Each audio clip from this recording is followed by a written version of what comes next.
Bismillahirrahmanirrahim. Assalamualaikum warahmatullahi wabarakatuh. Selamat siang saudara. Saya Sekjen DPP Laskar Anti Korupsi Pejabat 45 Jakarta sengaja datang di Kabupaten Kolaka, khususnya di Desa Wawatamboli. Saat ini kami memantau pesta pernikahan, dan di samping saya ada juru bicara penanganan COVID-19 di Kabupaten Kolaka, yaitu Dr. Muhammad Aris, yang beliau hari-hari sebagai dokter di Dinas Kesehatan Kabupaten Kolaka.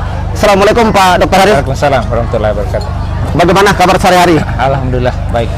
Bapak dokter, mengapa di tengah-tengah pengantin Bapak tetap memberlakukan protokol kesehatan?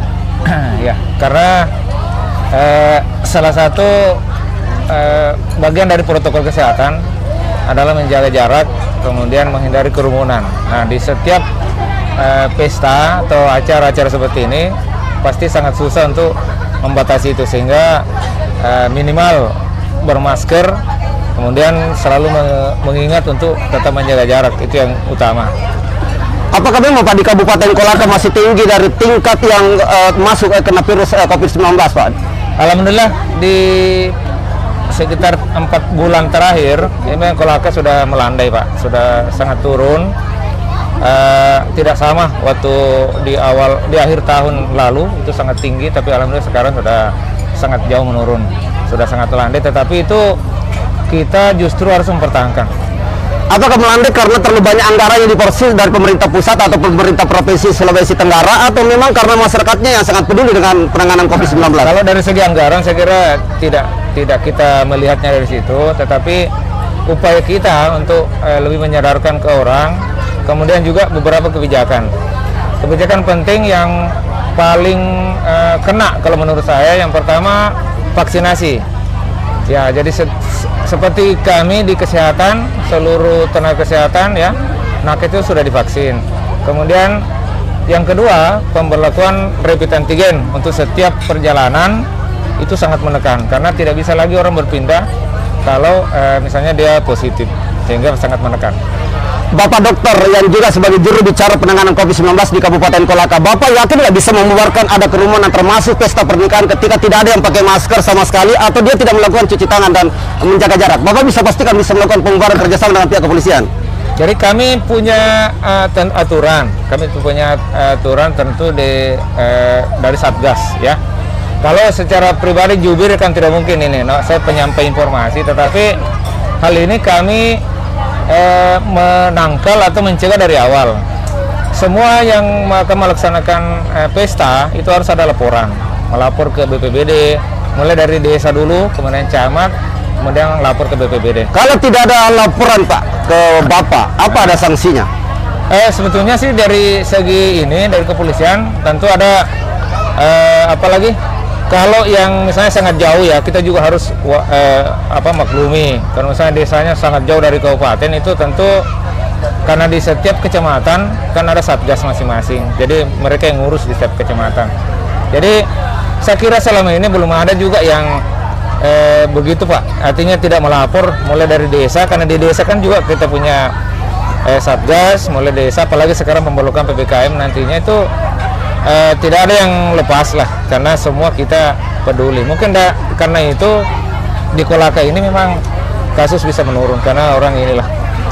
Pak dokter, kalau masih ada yang kena positif virus COVID-19, apakah kira-kira Bapak mengarahkan untuk penanganan isolasi mandiri atau pemerintah yang ambil alih untuk dianggarkan oleh negara? Masalah penganggaran, iya. Saya kira untuk setiap yang positif sekarang itu belum ada perubahan penanganan. Jadi kami di Kolaka itu ada tempat karantina yang kami siapkan di Sikim, Sentra Industri Kecil Menengah, itu ada kami siapkan. Kemudian untuk aturan yang sekarang itu memang untuk misalnya yang ini kan ada juga isolasi mandiri memang yang jauh ininya ya. Tetapi kalau yang positif lewat PCR itu kami pasti karantina. Berarti dapat dipastikan kalau ada orang miskin yang kena COVID-19, Bapak betul-betul mengkarantina untuk biaya negara, bukan disuruh untuk isolasi mandiri begitu Pak? Bukan. Kami karantina dan kasih makan Pak. Tapi kalau ada ditemukan Pak disuruh isolasi mandiri, apa sanksinya Pak? Maksudnya itu kalau tiba-tiba ada yang aparat Bapak di bawah disuruh isolasi mandiri karena alasannya mungkin kurang anggaran? Bukan juga, maksudnya begini, isolasi mandiri bukan pelanggaran. Isolasi mandiri itu bagian dari pelaksanaan penanganan COVID. Tetapi isolasi mandiri yang diawasi oleh Satgas di desa. Di desa mulai dari Polsek, polisi Babin Kaptipmas, kemudian ini kan makanya sekarang kan PPKM skala mikro ya. Jadi semakin kecil penanganan sekarang sehingga orang menjaga antar desa. Jadi bukan kami melihatnya bukan isolasi mandiri itu bukan pelanggaran, tetapi itu bagian dari cara pelaksanaan. Kalau kami ragukan bahwa dia tidak bisa menjaga diri kalau isolasi mandiri, maka itulah yang kami tarik ke Sikim, ke karantina. Bapak dokter tadi sudah menyebut bahwa di Kolaka ini penanganan COVID-19 bahkan juga cenderung melandai atau turun. Ya. Bapak berarti bisa dipastikan untuk sekolah sudah bisa tatap muka begitu Pak? Insya Allah dengan beberapa persyaratan, tentu pada persyaratan. Jadi pelaksanaan sekolah untuk Juli nanti, Insya Allah. Juli Pak ya? Juli. Bulan depan. SD, SMP, SMA atau seluruh?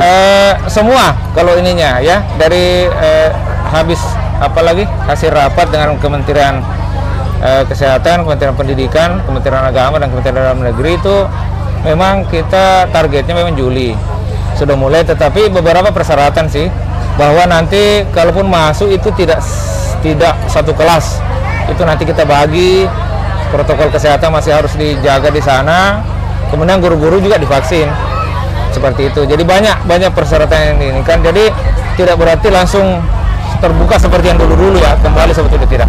Tapi ada pelajaran berharga Bapak dokter.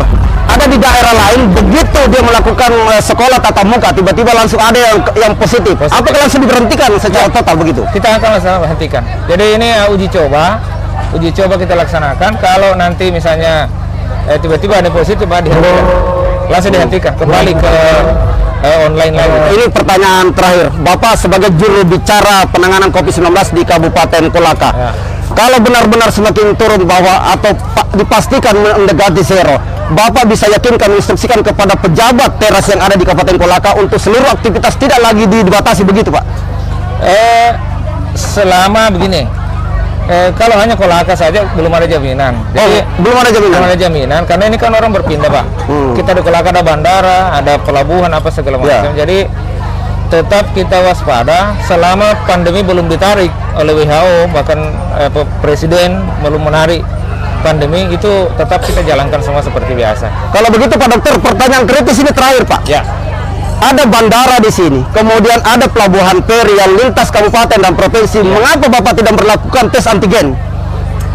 Ada pemberlakuan. Kalau untuk bandara pasti ada antigen. Kalau di pelabuhan sekarang di awal kemarin ada antigen, sekarang Genos ada di sana. Oh, Genos ya? Genos ada. Baik saudara pemirsa dimanapun Anda berada, saya saat ini berada di Desa Wawatamboli, Kecamatan Samaturu, Kabupaten Kolaka, Provinsi Sulawesi Tenggara. Saya Sekjen DPP Laskar Anti Korupsi Pejam 45 Jakarta, mewawancara khusus Bapak juru bicara Dr. Muhammad Aris, juru bicara penanganan COVID-19 di Kabupaten Kolaka. Demikianlah reportase kami. Billahi taufiq wal hidayah. Assalamualaikum warahmatullahi wabarakatuh. Selamat siang dan salam sejahtera. Ya.